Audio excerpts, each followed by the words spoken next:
எங்கள் குறைகள் எல்லாம் தீர்ந்தனப்பா. கோவிந்தா போடு ரொம்ப சந்தோஷம். யாருப்பா அந்த பூமுடி மேல கேசவா?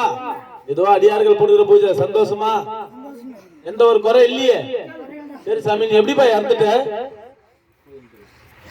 எப்படிப்பா இறந்துட்ட?